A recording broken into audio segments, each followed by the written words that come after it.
time to read through, but if you guys make a habit of trying to read through up to the point we're at in class, you'll get a lot out of that, because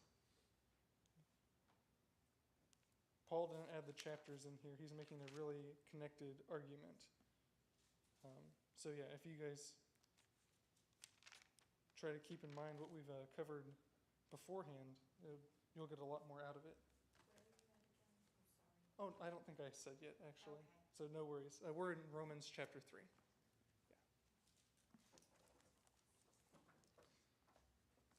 So,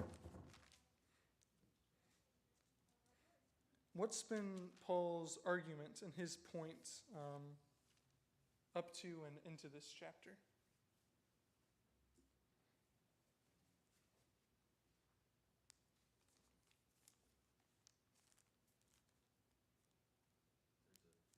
There's a big theme of, what's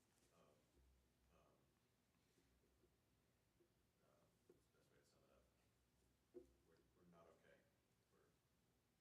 Yeah, that's a good ground level thing there. Yeah. Yeah, we'll come back around to that. That's great. That's important.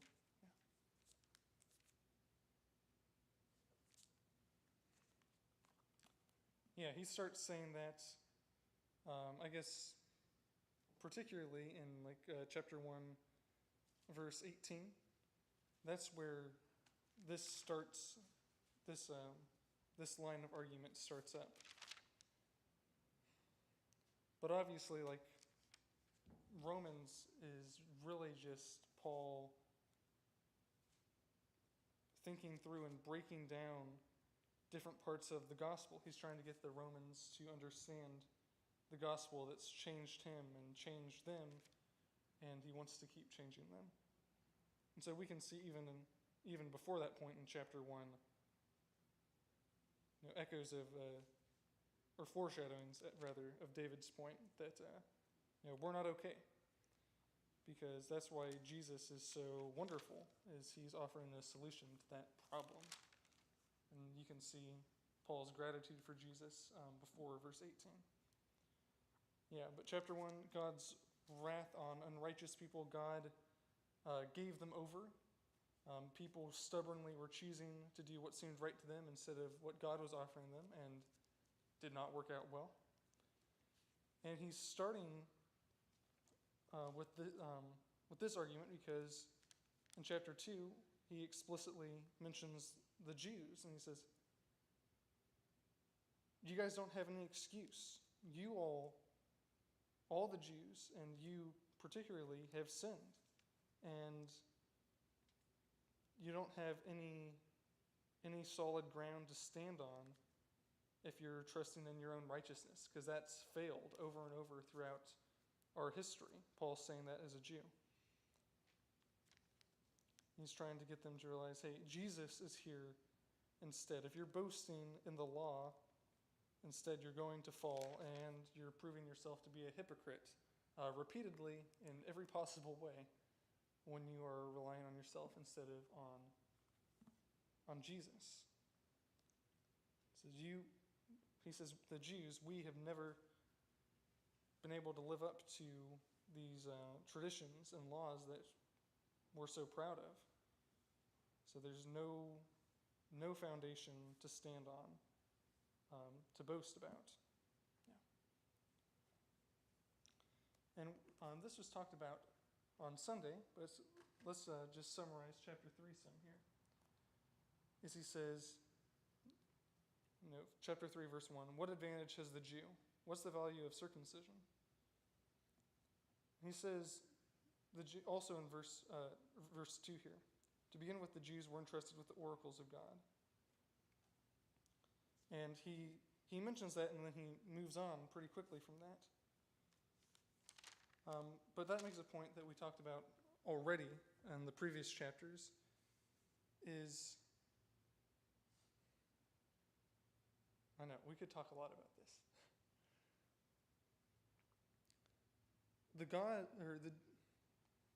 Mixed up my nouns there. The Jews had a better window into God's heart than any other people did because God opened himself up through prophets and through the law. So I think that's what Paul's referring to when he says they've been entrusted with the oracles of God. They even had responsibilities with this more intimate knowledge of God, that they were supposed to help other people from other nations learn about God. And it seems like Paul's calling that responsibility an advantage. They stood to gain a lot more and know a whole lot more about God because God had chosen them. But they squander that, and they, as we already talked about, they end up being hypocritical with that blessing.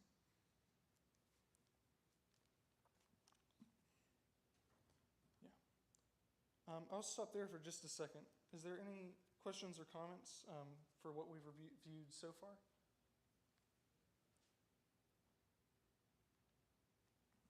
All right. Let's keep going through here then. I'm going slower, even though we're reviewing through the beginning of chapter 3, because I feel like I'm going to miss something, even if I'm just talking through it, if I go too fast.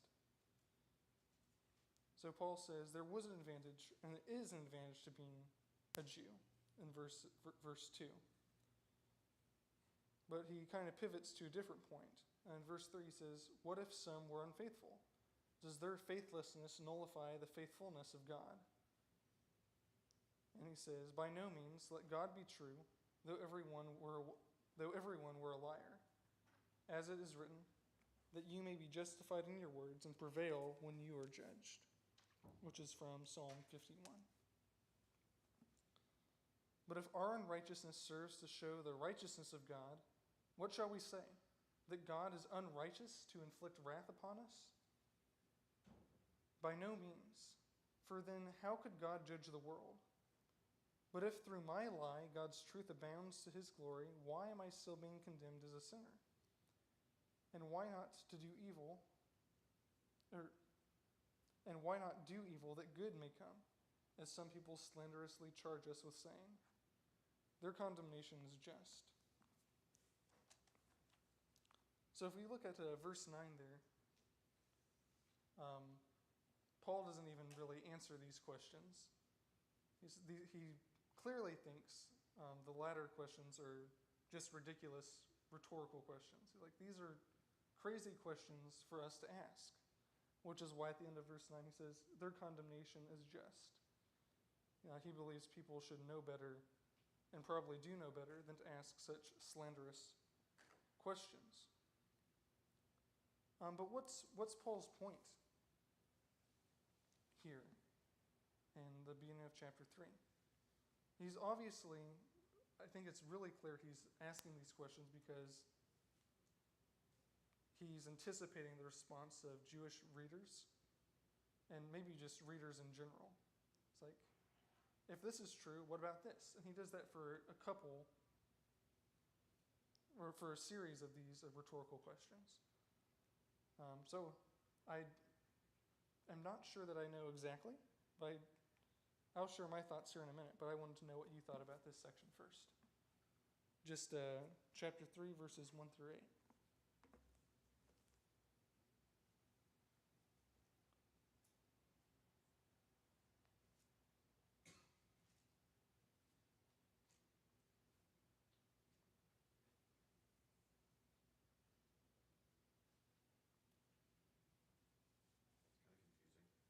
Yeah, I had to go through that slowly beforehand and now.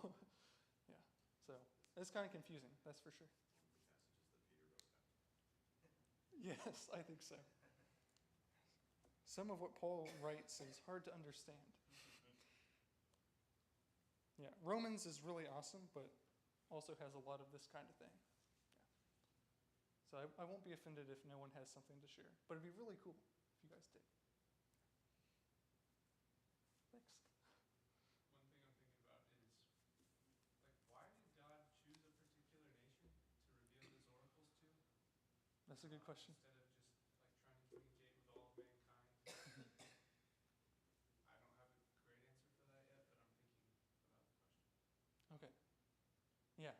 I'll try to loop back around to that. That is a really good thing to think about. I don't think we can know exactly. Yeah. I don't know if I'm right or wrong, or, I think it has a lot to do with, all the way back to creation, really, because of where, geological, I don't know if geologically is the right word, but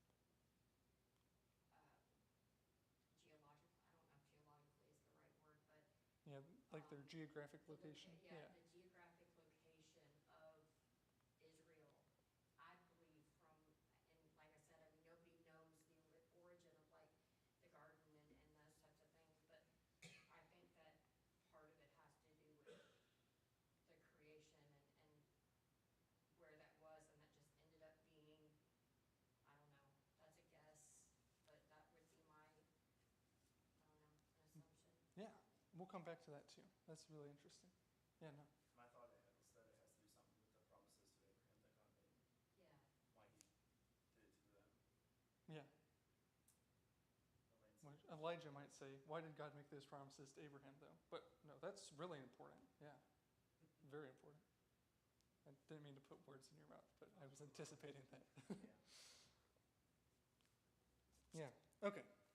So we will get back to that. I think there's like some simpler points that are probably more important to keep in mind, but this is really interesting to think about too.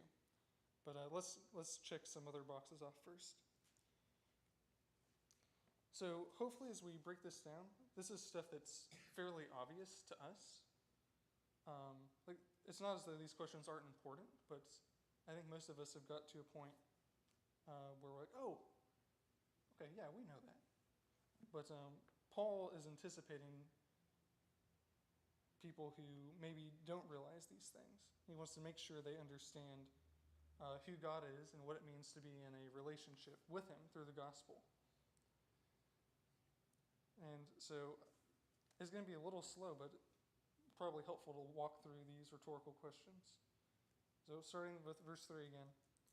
So what if some of these Jews were unfaithful, which they were, very and repeatedly? Does their faithlessness nullify the faithfulness of God? And Paul answers, but it's a little confusing, at least to me, how he answers, at least at the beginning. The first part is simple. He says, no, of course not. By no means. That does not nullify God's faithfulness. He says, let God be true and every one a liar. And he quotes from Psalm 51, which if you go back and look at that, Psalm 51 verse 4, David is saying that he's sinned, that everyone sins. No one's perfect before God, but that God is just and that God proves himself faithful. That seems to be the point there in Psalm 51.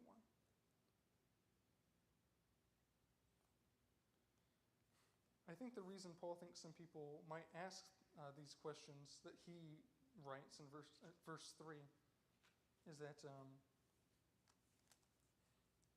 in a normal covenant,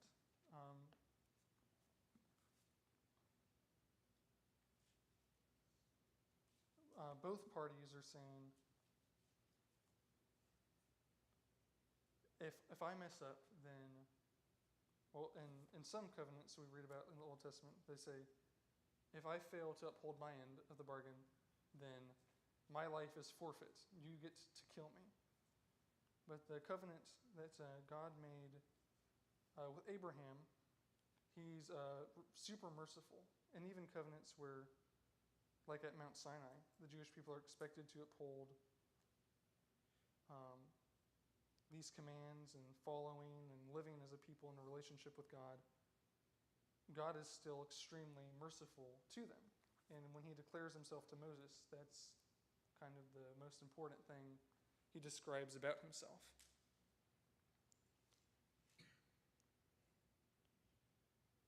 And maybe I'm beginning to unpack this a little too early. I think other verses will help with this. But basically, Paul's saying people didn't fail because God made it too hard or impossible. God is still faithful even when people repeatedly fail. And there's more to say about that here, but I saw Fred's hand. Yeah, go ahead. Yeah, I think it's important to understand God's faithfulness has two sides. There is his promises to those who are obedient, Yeah. and then there are promises to those who are disobedient.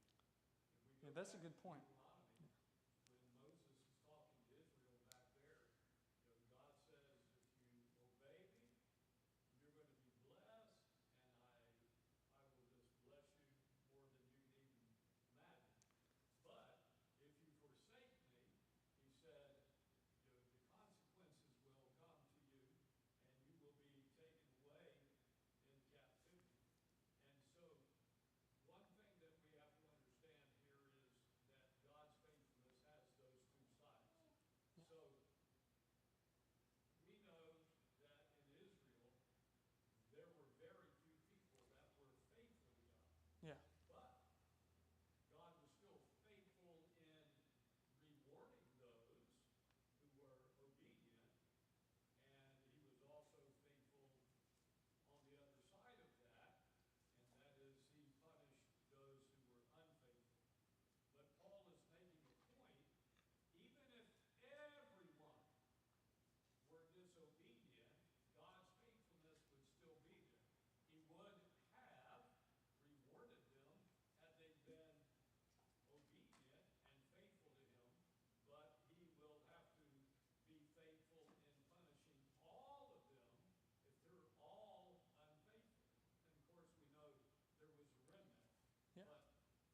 But the point is, even if everyone is unfaithful, God's faithfulness is still there, both sides. Yeah. Thank you for sharing that. I hadn't. Oh yeah, go ahead. His other points there is that God has the right to judge, and so the question, and I guess I'm getting ahead of you, but in That's all right. 5, if people are unrighteous, it demonstrates God's righteousness Mm-hmm. in those two ways. He's, as you pointed out, he's patient and he's giving them a chance to repent, but also his faithfulness is still there, to punish if they aren't obedient. But the point that someone's going to try to run away with goes with grace, and when you get to chapter 6, shall I sin so grace can abound? And certainly not. So the idea that is being introduced here by Paul hypothetically is, if my unfaithfulness in some way highlights God's faithfulness, then isn't that good in some way? And does God have the right to punish me? And Paul said, yes, he does. God has the right.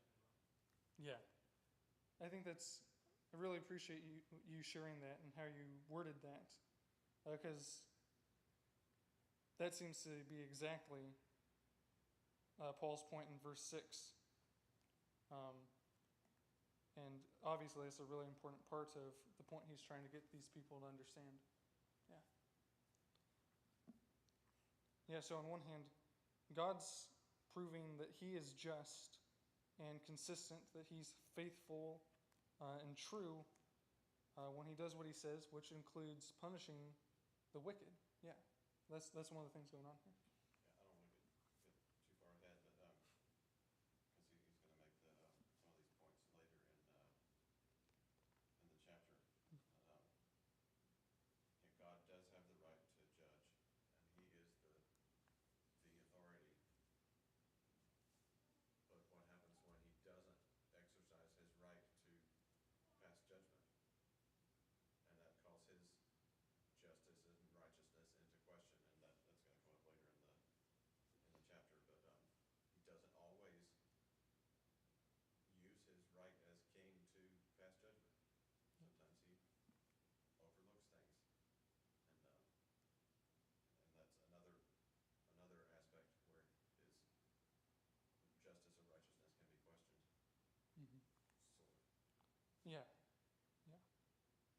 like you're saying someone could question,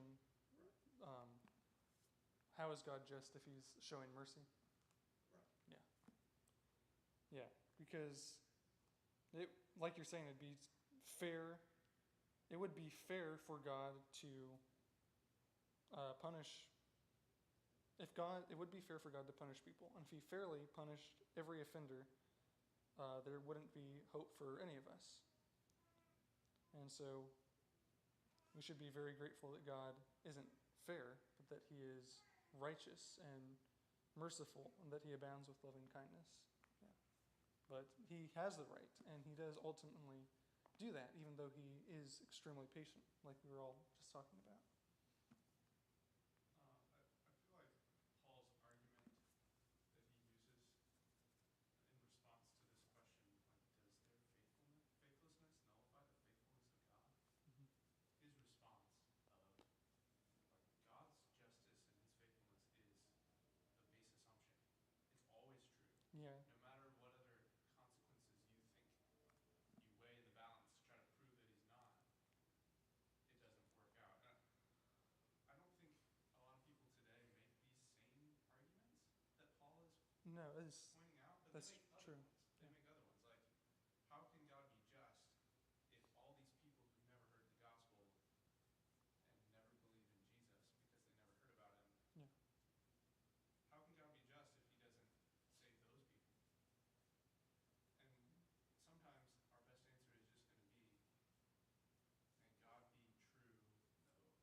every man be a liar. Like, Yeah. I think that's a good sometimes we point don't and a have good to question for that and point. like logic through why God is still just in this case.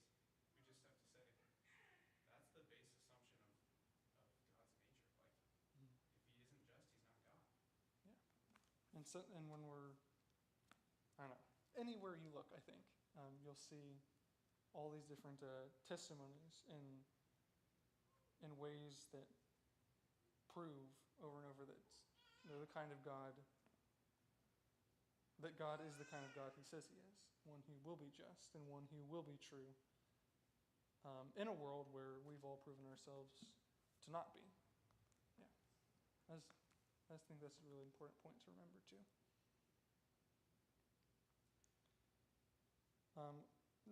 If we look at verse 5, I think this is something,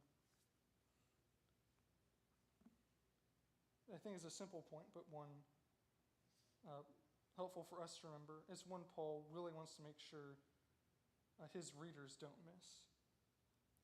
He says, hey, you guys might think, if our unrighteousness serves to show God's righteousness, well, first, we already talked about this. Does that mean God shouldn't punish us if we're helping him prove that he's righteous? And Paul says, basically, no, you're missing the point if you think that. God's consistent, true, and righteous and just when he punishes offenders, when he punishes people who harm creation and other people with sin. And moreover, in verse 7, he says, if through my lie God's truth abounds to glory,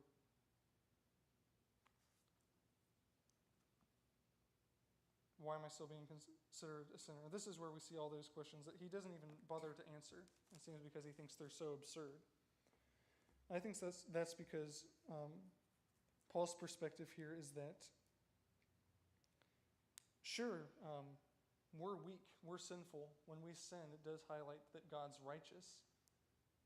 But it'd be so wrong as to completely miss the point to say that God owes us anything. That just has the whole equation backwards. When our unrighteousness proves that God is righteous, that wouldn't mean God owes us some clemency or owes us mercy because we're proving that he's righteous. It's quite the opposite. Our unrighteousness highlights our need to cling to God and our need to just surrender to the mercy that he's offering us. And I think that's why Paul doesn't really bother to give an answer. He says, look at all these ridiculous rhetorical questions I'm asking. The people who slanderously ask these things seriously deserve to be punished. Like, that is his answer there. He says, this gospel is defined by grace. Like, don't be asking these questions. And I guess it kind of goes back to what Elijah said, like, God's justice has to be the foundation for us. And it's from that foundation of justice that God is putting out the gospel. So these questions are so useless as to be slanderous. Yeah. I'm not sure that I would say that Paul doesn't in some way address the questions. Later on in this chapter, He does later on, yeah. he's going to deal with God's passing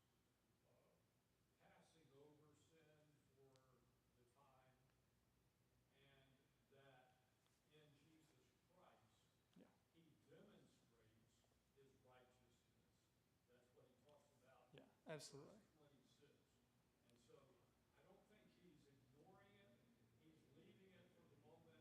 Mhm. But what he's going to do is, in this middle part of this chapter is to basically say, well, you know, if God punished every sin, you know, where would that leave, you know, the world? Yeah. And especially, you know, the arrogant Jews who thought, well, we are God's people. You know, he is pointing out, as he did in chapter 2, but bringing it together in chapter 3, not only are these Gentiles condemned, you're condemned too, as a Jew. And so if God were not merciful and patient, then we'd all be convicted. Yeah. Yeah, thank you for doing that. That's a great point. I think I oversaid myself a little bit, but I think the way that he leaves that says something too. But yeah, it's really important that Paul does address it later on. Yeah. I think he's also kind of saying the same thing in verse 8 that he's saying in verse 7. So I think it's not Yeah. really multiple questions that he's not answering. I think it's the same question, The just same kind of worded. thing. Yeah. Yeah, because the first one's saying, if the truth of God has increased, thereby lied in his glory, why am I also still judged? So in other words, saying, let us do evil that good may come. Yeah. So I think, to me, that's what I get from those two verses. Is Yeah, it's absolutely. kind of saying the same thing, but asking it two different ways. Yeah. They're questions from the same cut of cloth. Yeah. Yeah. Well, that's kind of leading up to the climax of this point in verses 19 to 20. Yeah. Do you want to go ahead and read that? Sure. Um, so he goes through like 9 through 19, just passage after passage about, from quotes from the Old Testament about how wicked people are and how wicked they've become.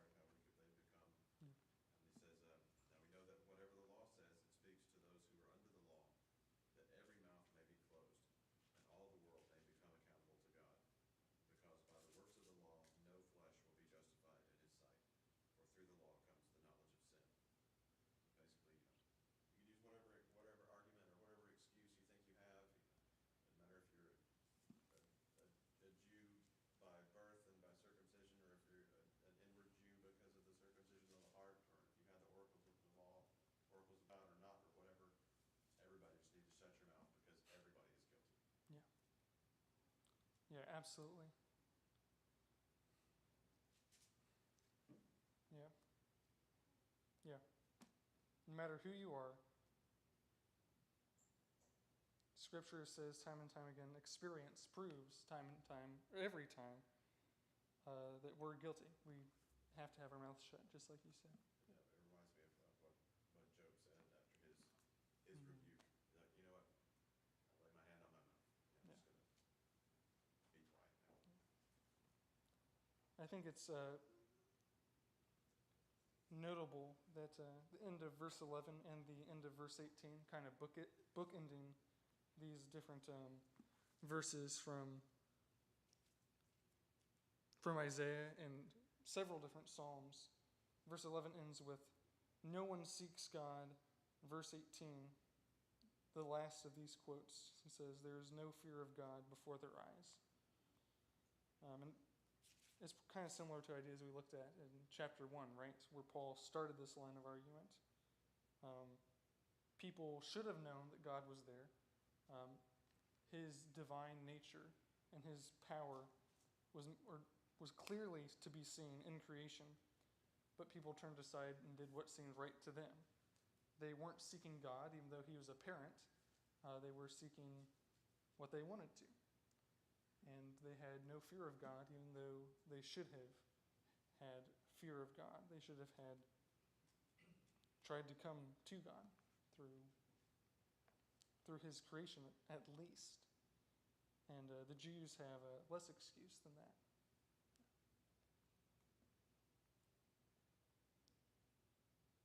I think maybe it's trying to really make sure his Jewish readers don't get off the hook that he says in verse 19, "Now we know that whatever the law says, it speaks to those who are under the law." It's like all these passages I just read about aren't talking about everyone except Jews. It's talking about everybody.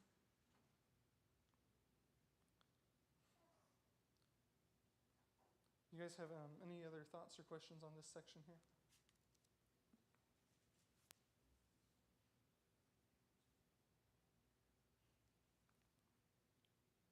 All right.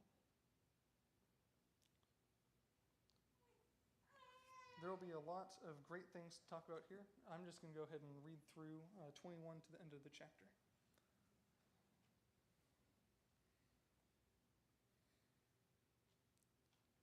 But now the righteousness of God has been manifested apart from the law, although the law and the prophets bear witness to it. The righteousness of God through faith in Jesus Christ for all who believe. For there is no distinction. For all have sinned and fall short of the glory of God, and are justified by his grace as a gift through the redemption that is in Christ Jesus, whom God put forward as a propitiation by his blood, to be received by faith. This was to show God's righteousness, because in his divine forbearance he had passed over former sins. It was to show his righteousness at the present time, so that he might be just and the justifier of the one who has faith in Jesus. And actually, we'll stop there, and we should have time to look at the last bit. Yeah, but we'll stop there for now. I have some thoughts to get through here, but what stands out in this section? I think Paul is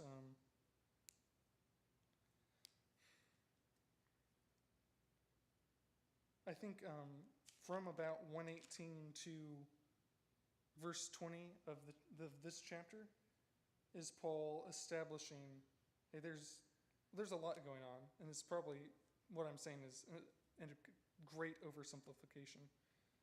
But up to verse 20 here, from basically the beginning of Romans, Paul's point is, hey, there's a need here. If you don't think you've sinned, you're hypocritical.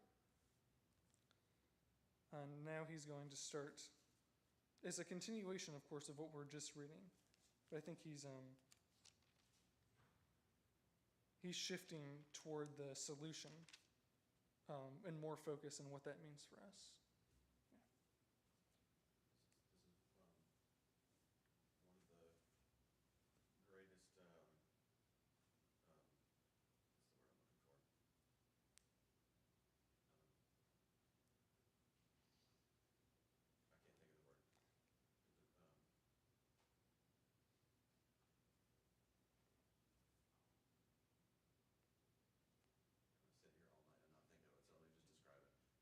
Go ahead. That happens to me. When two things shouldn't be able to coexist, but they do. Paradox. Thank you. Okay. One of the I was lost. paradoxes in the world ever is how a God of perfect justice can also be a God of perfect mercy at the same time. Then there's two ways for God to be perfectly just, and that is to meet every sin with an equal and opposite reaction at the moment of the infraction. That would be perfect justice, but that leaves his mercy out.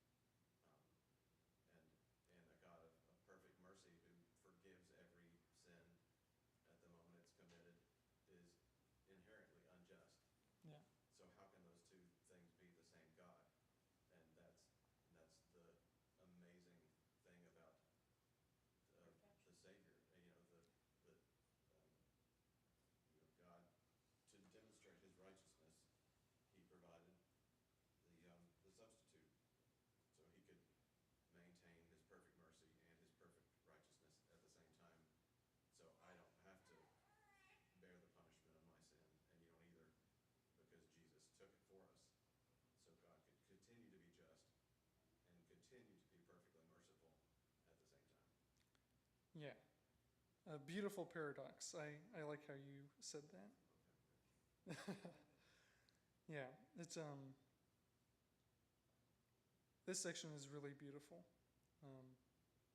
We'd be here forever, and I'm not equipped either to explain everything here. But just reading through this, getting ready for class, it's like I'm thinking, wow, this is really awesome, and I definitely don't understand everything going on here. And this passage highlights the difference between what forgiveness is and what atonement is. Okay, interesting. Yeah. God, as the monarch, he has the right to forgive anything at any time for any reason he thinks of, because he's the king and he can do what he wants, because that's what kings do. Um, so he could, throughout the Old Testament, when people were doing whatever they were doing, he could pass over those sins and just forgive people as often as he liked to. I think it has to do with mercy versus grace. Because pre-cross, people were saved through mercy, through sacrifice, but it was because of God's mercy. And post-cross, so after Jesus died and was resurrected, or died, rose, and ascended, it turns into grace and salvation through grace. And to me, like, because I read ahead, sorry. No, But I that's kind of great. feel like the first part of chapter 3 is talking about we all sinned from the beginning of time. And so in pre-cross, we were held accountable by law, by the laws that God set forth, by the Ten Commandments.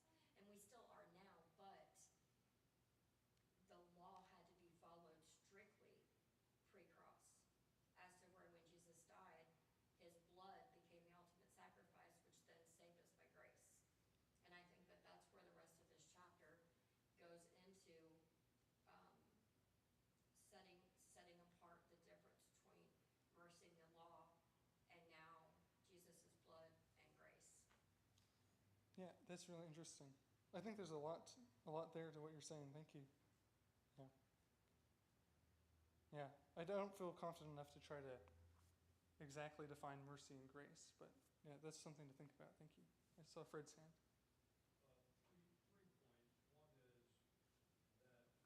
Three points. One is that Paul makes the point that there would be no justification by the law. And later on in Hebrews 8 and in other places, it's going to tell us the problem's not with the law itself. The problem lies within those who are under the law. Absolutely. Their imperfection. And so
absolutely.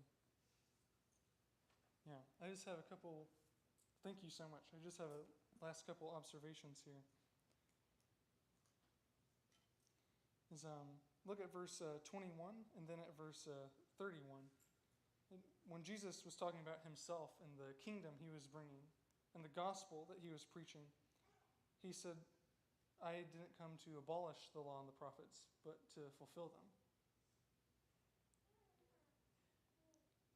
The law is an obstacle to the Jewish people at this because they're relying on it and forgetting all the places in the law and in the prophets where God was defining himself and his relationship to them through mercy. It was clear even there in the very beginning of their relationship through the law of Moses what was going on. And some of them did realize that, but a lot of them didn't. And a lot of Pharisees, a lot of people even up in Jesus' day had basically made an idol out of the law. And that's just a stumbling block. That's not something you're going to be justified by. That's not something you're going to find true transforming relationship with God through. And so that's what Paul's talking about when he's talking about faith versus the works of the law, or faith versus works here, is he's talking about works of the law. That's not going to justify you, and it never did. And you should remember that. And, don't have time to break it down completely, but there's application there for us, right? And it shouldn't be surprising since Paul is just describing what the gospel is and how we have to be humble through it. Yeah.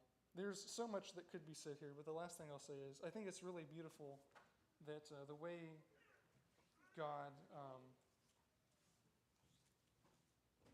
reconciles the paradox is through self-sacrifice. He gives himself up in order to justify and to show mercy, while still making it clear that sin is terrible and it's not the purpose for us.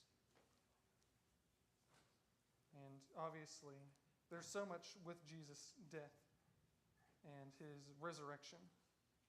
But I think it's really powerful seeing how that, I'm not sure exactly the right way to say it, but reconciles his nature and also provides a perfect example for us. Thank you guys so much for the great class. I think it's time for the singing.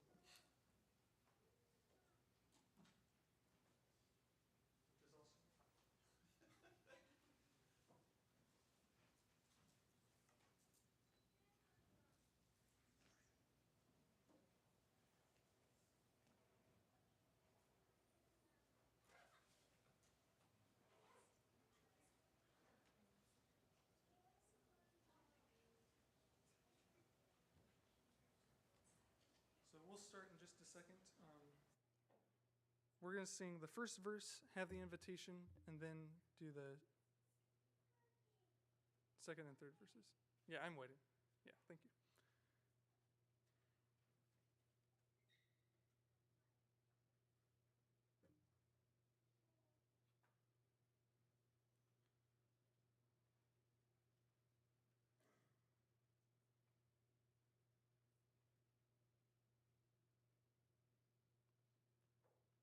All right.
how much do you think about how good the good news really is? Or how beautiful God's plan is, or how powerful of an idea the gospel is? I want to read verses 19 through 29, John chapter 5. So Jesus said to them, "Truly, truly, I say to you, the Son can do nothing of his own accord, but only what he sees the Father doing.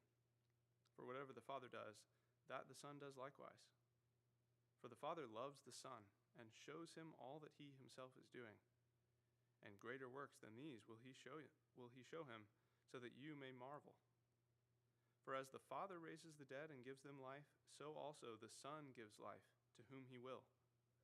For the Father judges no one, but he has given all judgment to the Son, that all may honor the Son, just as they honor the Father. Whoever does not honor the Son does not honor the Father who sent him.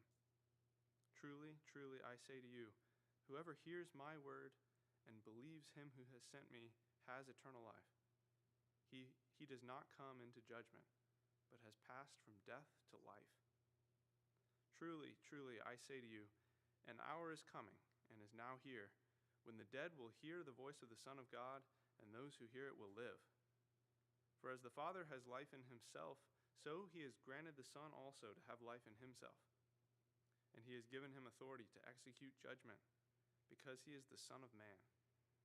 Do not marvel at this, for an hour is coming when all who are in the tombs will hear his voice and come out, those who have done good to the resurrection of life, and those who have done evil to the resurrection of judgment." I was reading this text today in preparation for the college class study on John chapter 5. We're going to end up saving that for Sunday. But it even touched on some of the ideas that were talked about in the auditorium class of how God achieves this paradox of justice and mercy through his Son Jesus. How he, in verse 22, he judges no one, but he's given judgment to the Son, that those who honor the Son will have life. So I asked the question at the beginning, how often do we think about the beauty of the gospel and that it's truly good news? Because in today's world, there are a lot of ideas being thrown around, various things that people call good, and say, this is the way you need to think, this is the way you need to live your life, this is the set of ideas that will transform our country and our world, this is what we're missing. Everybody has an answer, no one has the answer. And the answer is here. The more we think about this and the more we reflect on the beauty of Jesus in the flesh, the better we're going to be equipped to talk with people in the world when issues come up. And the more confident we're going to be in sharing the gospel. There was one thought that I read in a commentary about this section that I thought was very interesting. I wanted to share it with you. It says at the beginning, Jesus is talking about his relationship with the Father in verse 19. The Son can do nothing of his own accord, but only what he sees the Father doing.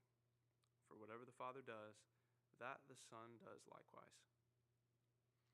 And the author summarized that, and he said, Jesus stands with human beings in relationship with the Father by his dependence and his obedience.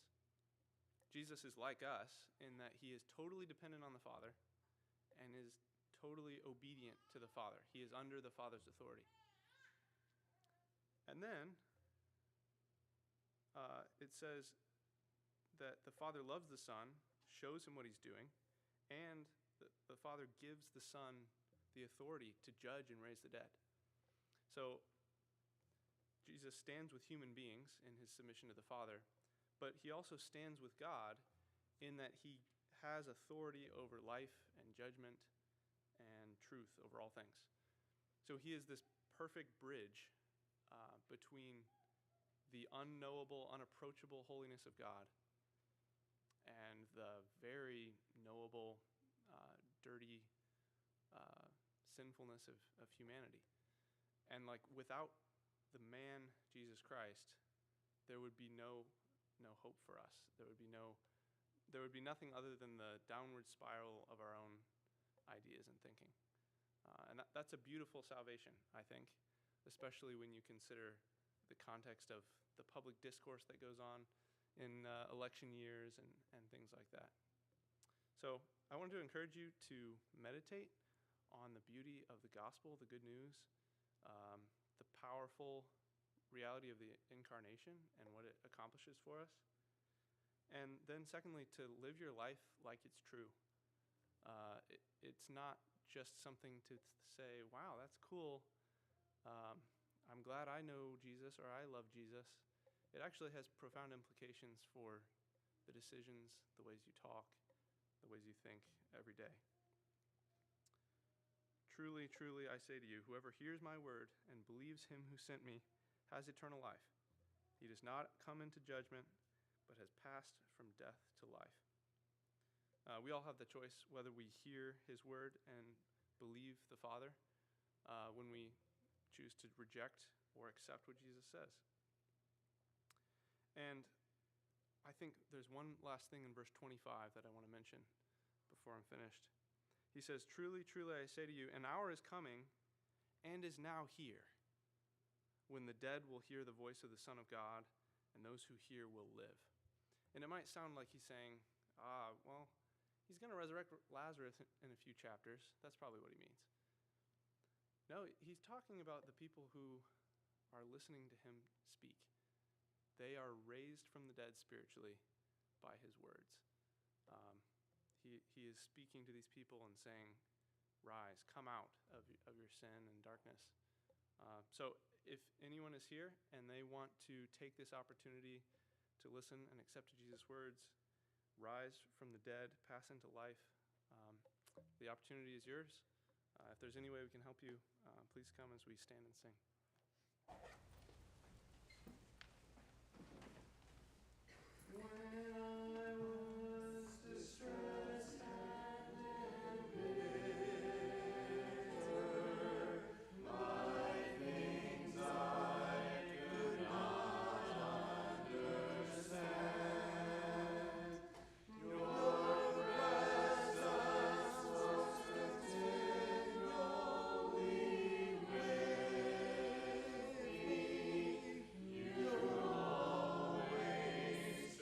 Oh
few announcements before we end with our closing prayer.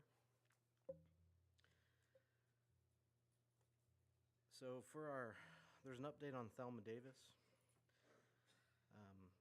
She's been transferred to Victoria Crossing Rehabilitation Center in Brandon, where she will continue her chemotherapy along with PT/OT. She doesn't have a cell phone right now. Keep praying for her. And if you want to reach out to her, you can, I guess, call the Victoria Crossing Rehabilitation Center. Continue to pray for Kenneth Rule, who fell and hurt his shoulder. I don't know the results of the MRI yet, but he was still in pain as of the last update. Continue to pray for Beverly Wilson, Ron and Susan's daughter, fighting cancer. Frank is still recovering from surgery. Continue to pray for Heather Gray and her, due to the recent blood tests she got with the mold being in her body, showing liver damage. Also, Wileen requested prayers for her son Jonah, who was traveling for an 8th grade trip. So remember him in your prayers while he's traveling. I think the point is that he's traveling without any family present, and he's going with the school group. Also, some travels for Dave and Janice Nerland and Ron and Susan Wilson. They're going to Ireland and Scotland. They're leaving on Thursday, November 14th, and returning Saturday, November 30th. So I guess they left today.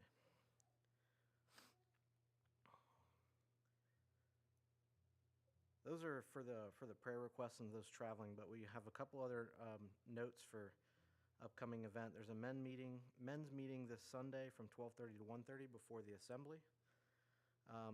We want to make mention that this Sunday, for parking, for all who will be worshiping with us, Henderson Church, the group that worships here, is having a congregational meeting in their smaller annex building across the street. So they're asking us not to park there. Is that this building right over here? Okay. So don't park in this parking lot right over here this coming Sunday. Other Sundays it's okay to do, but this Sunday do not.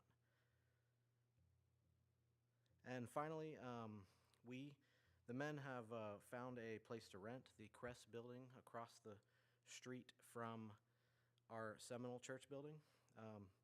On Wednesday nights only, starting next week, November 20th.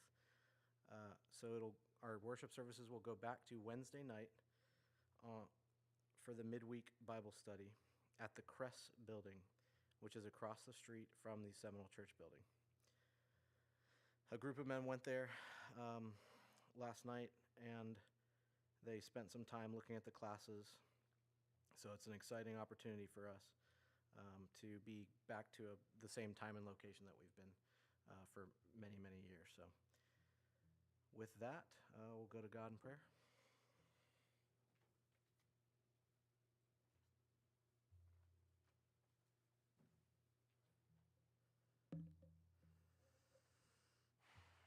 Dear God, thank you for this day. Please help Miss Beverly Wilson with her cancer. Please help Mr. Frank with his surgery. And please help Mr. Kenneth with his fall. And help everyone with their struggles physically and emotionally. And help everyone be safe when they go home. In Jesus' name, amen.